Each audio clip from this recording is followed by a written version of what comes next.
Hey, new Kellogg's Okays. There was once a dark time in animation history which directly saw the end of the golden era. The golden era made debut to more vibrant use of color as well as sound animation techniques.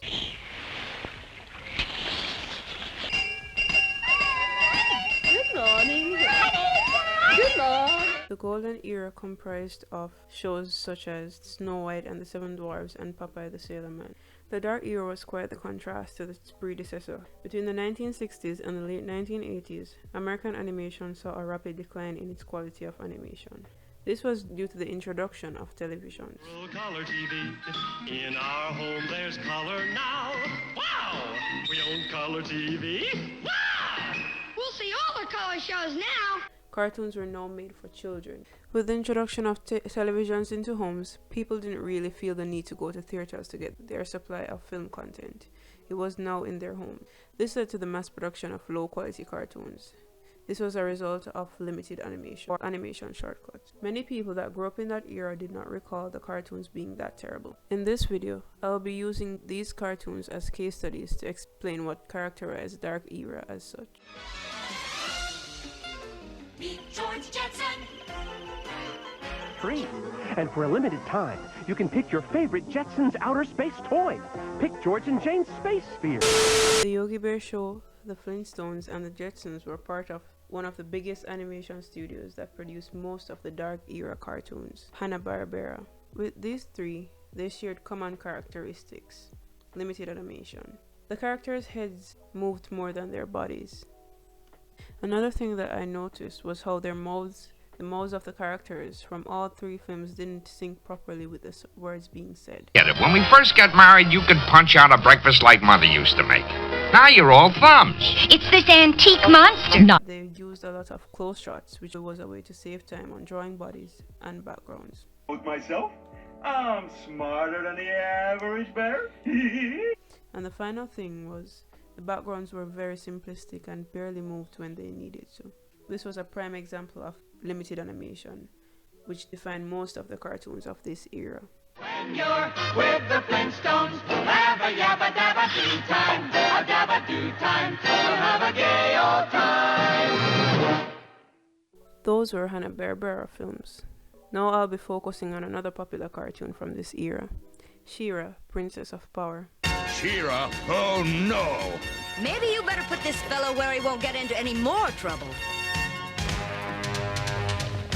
You bet.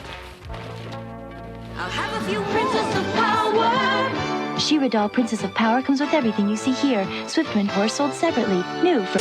Although the character designs were visually appealing, that could not distract from the fact that the many shortcuts were made. The bodies were stiff and their movements were uncoordinated. Even when they spoke, their faces barely moved. Control beam, I couldn't fight my way through. What are we going to do? In another few minutes, my castle will be destroyed. I've got an idea. In Filmation's Fat Albert and the Cosby Kids, where Albert and his friends had daily adventures and at the end they learned lessons, there were prominent instances of limited animation. There's no fool like a fool playing hooky. Combined might and power of the Man of Steel and the Cosmic Crusader, the Winged Avenger, and the King of the Sea. Another characteristic of this era was how much merchandising influenced what was put on television. Like with She-Ra, episodes were based off the toys and the episodes were used as a means of marketing. Many of the superhero cartoons of this era followed the same basic principle: use cartoons as a marketing tool. As 9 kids win a one-week trip to Hollywood, they'll have breakfast with these superheroes And the villain they've created.